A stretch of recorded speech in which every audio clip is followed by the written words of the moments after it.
Sudah mulai? Sudah. Oke. Assalamualaikum warahmatullahi wabarakatuh. Waalaikumsalam warahmatullahi wabarakatuh. Perkenalkan, nama saya Bu Intan Putra Febrianti. Saya mengajar mata kuliah Bahasa Indonesia di Departemen Studi Pembangunan. Jadi di mata kuliah Bahasa Indonesia itu ada 15 pertemuan. 4 pertemuan itu berupa materi, sisanya adalah tugas-tugas kerja kelompok seperti mengulas artikel jurnal, lalu membuat tutorial video Mendeley, lalu membuat artikel jurnal ilmiah secara berkelompok. Jadi itu sekilas mengenai rancangan pembelajaran semester mata kuliah Bahasa Indonesia. Oke, untuk pertemuan hari ini saya akan menjelaskan materi mengenai teknik kutipan dan daftar pustaka. Setelah 8 orang sebelumnya sudah membahas yang berat-berat gitu ya. Kita bahas yang ringan-ringan dulu mengenai teknik kutipan dan daftar pustaka. Biasanya kalau mengajar mahasiswa baru, ada yang tahu tidak apa yang disebut dengan kutipan, teman-teman? Apa sih kutipan itu? Ada yang tahu tidak? Apa kutipan? Di SMA bikin masalah, OSIS, referensi, bisa apa lagi? Mengutip, Ngambil bagian kecil dari satu referensi. mengambil suatu bagian kecil dari referensi, terus apa lagi? Ada yang tahu tidak? Kutipan. Kutipan. Boleh nggak kita ngambil punya orang? Boleh tapi kalau izin. Maksudnya boleh kita mengambil ide, gagasan, kalimat dari orang lain, tapi jangan lupa wajib mencantumkan sumbernya siapa. Itu ya teman-teman ya. Jadi kalau mengutip itu kita mengambil ide, gagasan, kalimat, kata-kata dari orang lain, baik terdapat dalam buku, majalah, laman atau website maupun terdapat dalam forum. Nah, nanti suatu saat pada saat kalian semester 4 mengambil mata kuliah PKM gitu ya Pak, kelompok PKM. Nah, kutipan itu merupakan fondasi dasar dari kalian membuat sebuah penelitian. Atau nanti kalian membuat tugas akhir di semester 8. Nah, kutipan itu sangat bermanfaat sebagai fondasi kalian membuat sebuah penelitian, teman-teman. Selanjutnya, di buku Garis Kerap yang berjudul Komposisi, prinsip mengutip itu ada 3. Salah satunya adalah tulisan kutipan tidak boleh bersifat pengetahuan umum. Misalkan seperti ini, Bu, saya mau ambil topik penelitian mengenai Surabaya gitu ya. Surabaya merupakan kota terbesar kedua setelah kota Jakarta. Nah, itu pada umumnya masyarakat sudah tahu. Nah, alangkah lebih baik pada saat kalian ingin membuat sebuah kutipan, buatlah yang spesifik. Misalkan apa? Masyarakat kota Surabaya merupakan masyarakat multikultural yang terdiri dari Jawa, Madura, Chinese, Arab, dan lain sebagainya. Jadi, buatlah kutipan yang spesifik, tidak boleh bersifat pengetahuan umum. Itu yang pertama.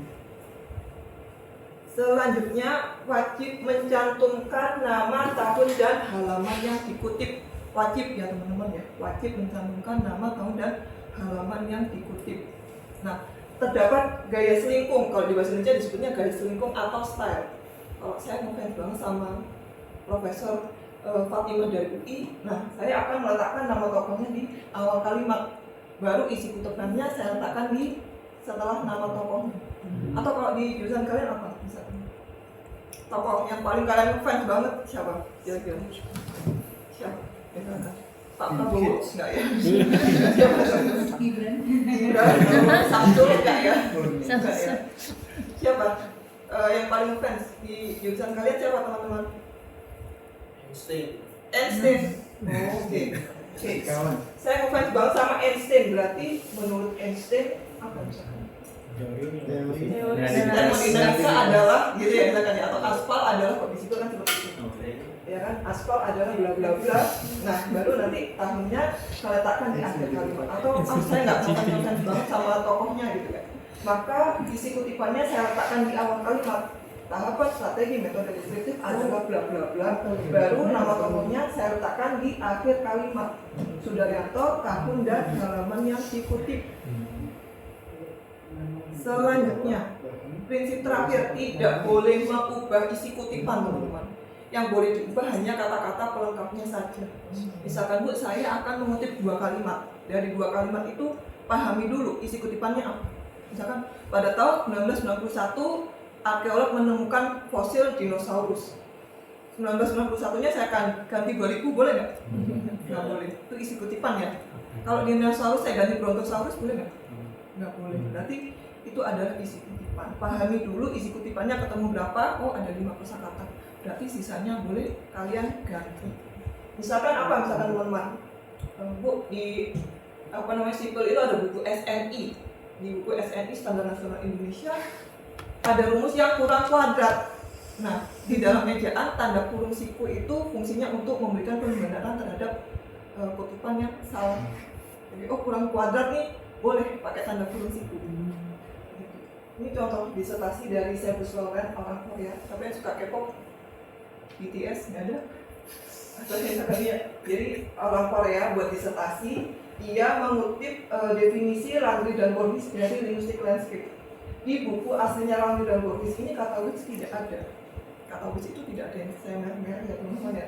Itu tidak ada. Nah, oleh si Sebus Lauren supaya kalimatnya itu benar, tidak ambigu, dia menambahkan kata which dengan menggunakan tanda kurung. Jadi kalau misalkan di rumus curah hujan nggak ada kuadratnya boleh, karena menggunakan tanda kurung siku untuk memberikan pembenaran terhadap kalimat atau definisi atau rumus yang salah. Oke, selanjutnya. Kalau tadi sudah berbicara mengenai prinsip-prinsip umum, sekarang saya akan berbicara mengenai jenis kutipan.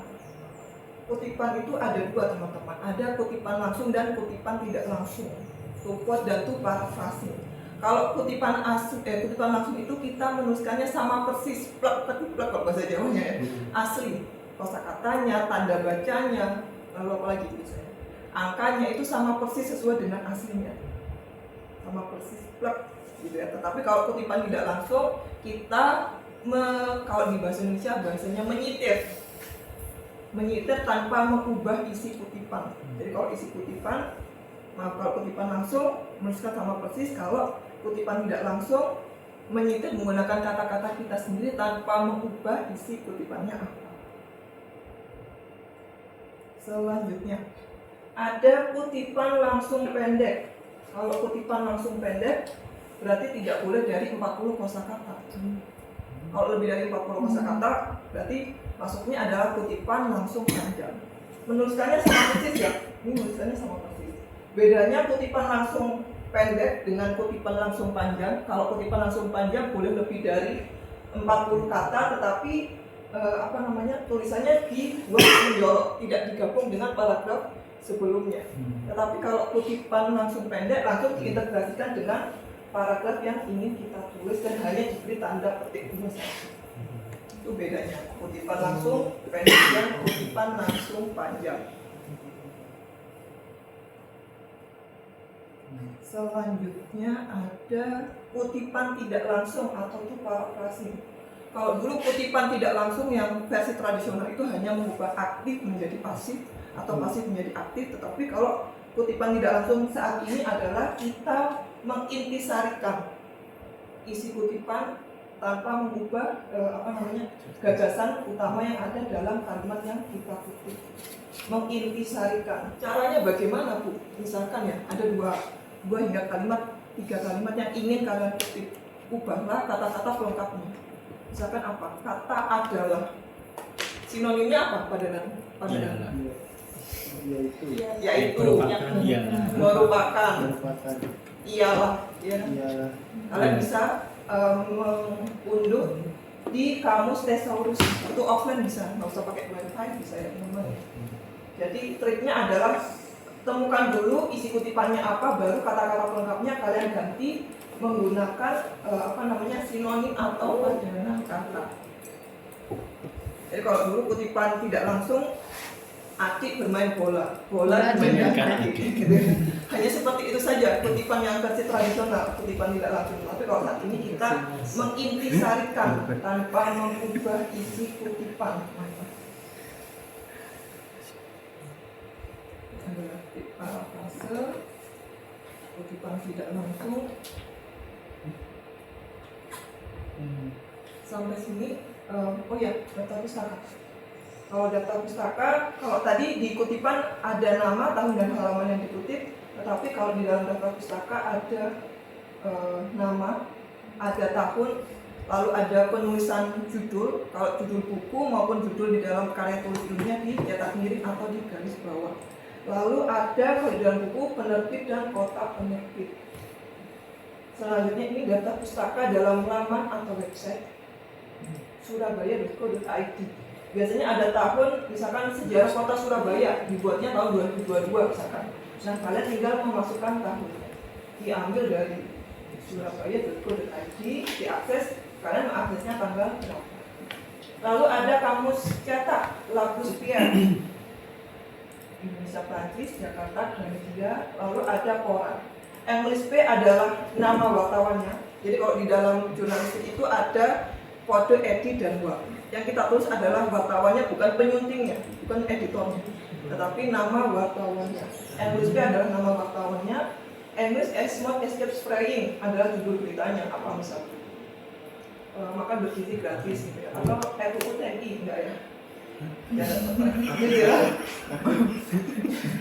New Zealand Herald adalah nama korannya, apa? Kompas, Tempo, Jawa Pos. Lalu apa lagi?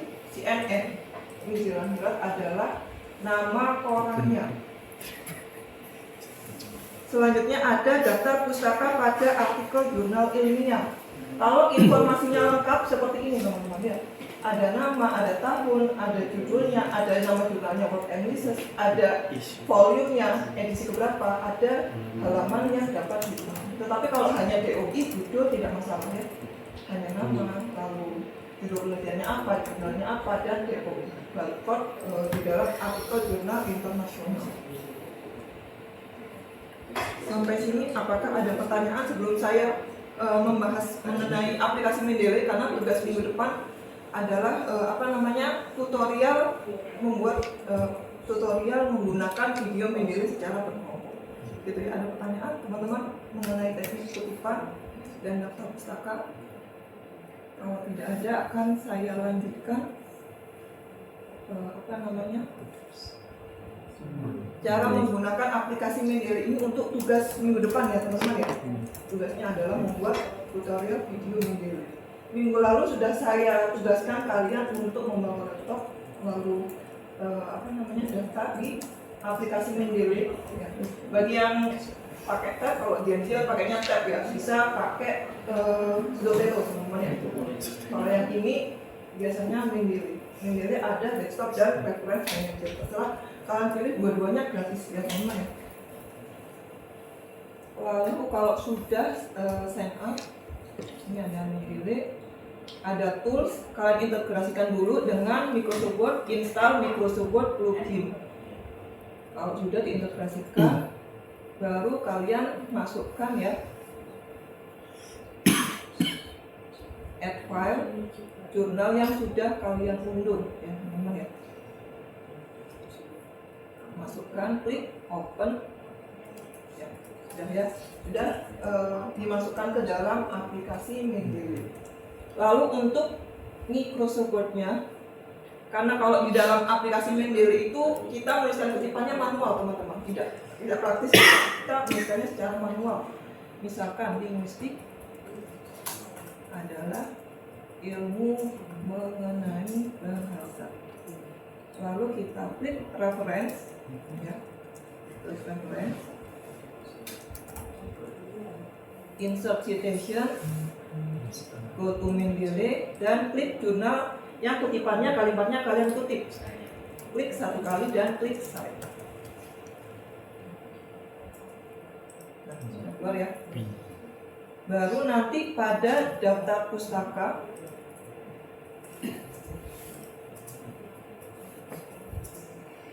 kalian tinggal klik insert bibliografi.